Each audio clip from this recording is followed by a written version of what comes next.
तुमसे बात कहूँ एक न्यारी, देना ध्यान सभी नर नारी। तुमसे बात कहूँ एक न्यारी, देना ध्यान सभी सरदारी। भोर है कैसे इज्जत बचेगी की जोर है, कैसे इज्जत बचेगी।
लेकिन लड़की को सर्प ने डस लिया, इसलिए मैं भी अपने प्राण त्याग रहा हूँ। तो मैया ने एक संजीवनी बूटी दी कि ले उस चिता पर डाल देना और वो जिंदी हो जाएगी और तेरी शादी हो जाएगी।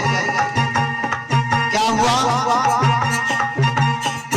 अरे मौसल संजीवन बूटी उन दोनों पर डाली, मौसल संजीवन बूटी उन दोनों पर डाली।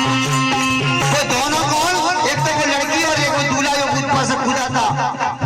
अरे मौसल संजीवन बूटी उन दोनों पर डाली, मौसल संजीवन बूटी उन दोनों पर डाली। अम्बे माँ की महिमा देखो है दुनिया में न्यारी, अम्बे माँ की महिमा देखो है दुनिया में न्यारी। क्या किया? उन दोनों को जिंदा किया, सबका किया हिलोरे लिया।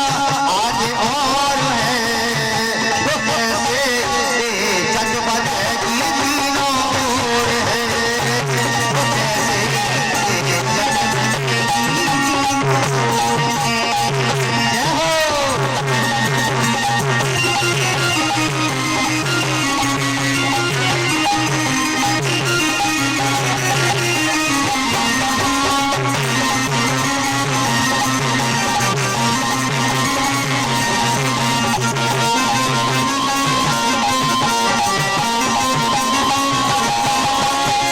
और लास्ट में अब आपको ये बताना है उन तीनों दूल्हाओं की किसके साथ में शादी होनी चाहिए?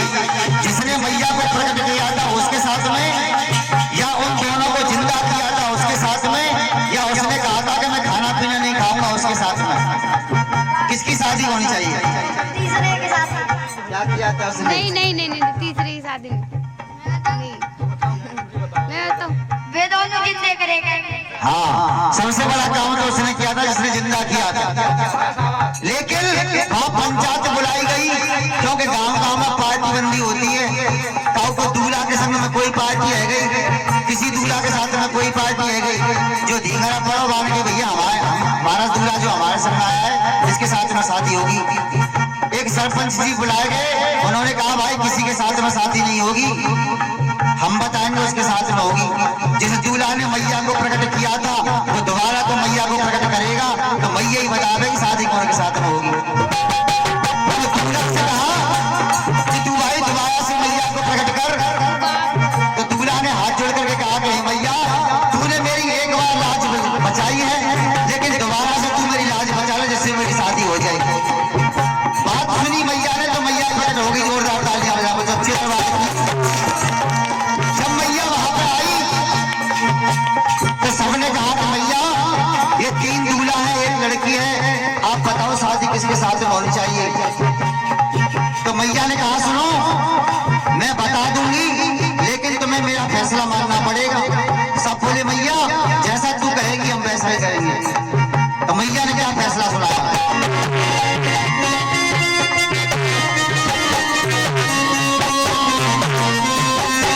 मैया ने कहा और जिंदा करने वाला माने पिता दिया बतलाई, करने वाला माने पिता दिया बतलाई। जिसने उन दोनों को जिंदा किया था सबसे पहले उस दूल्हा को बुलाया। माँ ने कहा कि बेटा तूने इन दोनों को जिंदा किया है इसलिए तू पिता के दाखिल है, तेरी शादी इस लड़की के साथ में नहीं होनी चाहिए।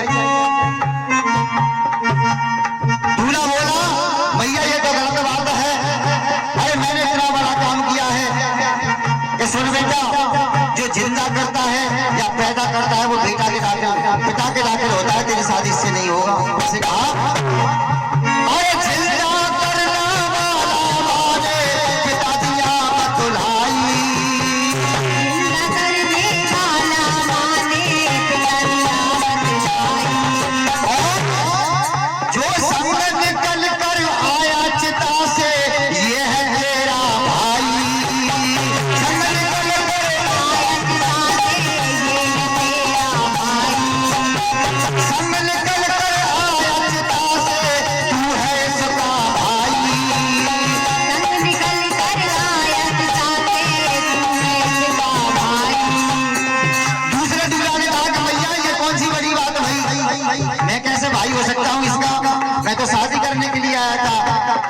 कहने लगी, सुन बेटा, जो एक कोख से जन्म लेता है या जो एक अग्निकुंड से निकलता है वो भाई बहन होते हैं। तेरी शादी इसके साथ नहीं हो सकती।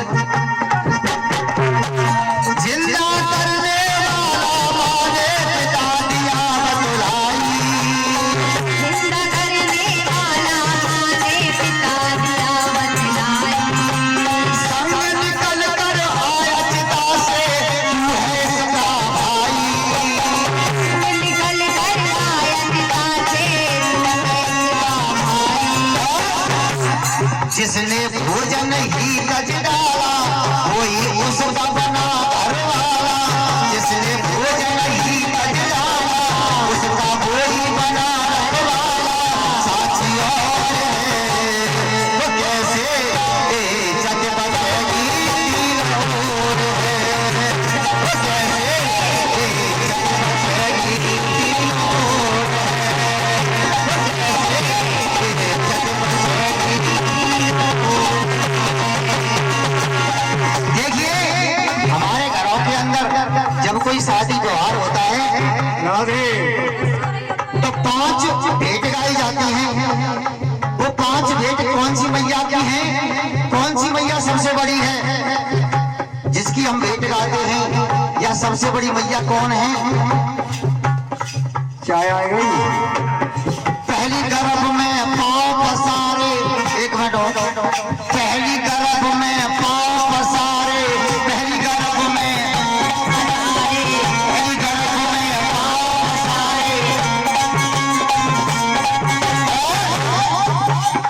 दूजी धरती मैया धारे, दूजी धरती मैया धारे, अरे तीजी गंगा मैया तारे, तीजी गंगा मैया तारे, अरे चौथी गंगा, चौथी गैया मैया तारे, चौथी गैया मैया तारे, अरे मात पांचवी के रानी, मात पांचवी के नारायण, हे मात पांचवी के रानी, सच्चे मन से अब दोनों हाथ उठाएंगे लास्ट बार माता रानी के चरणों में और कहेंगे अरे जय बोल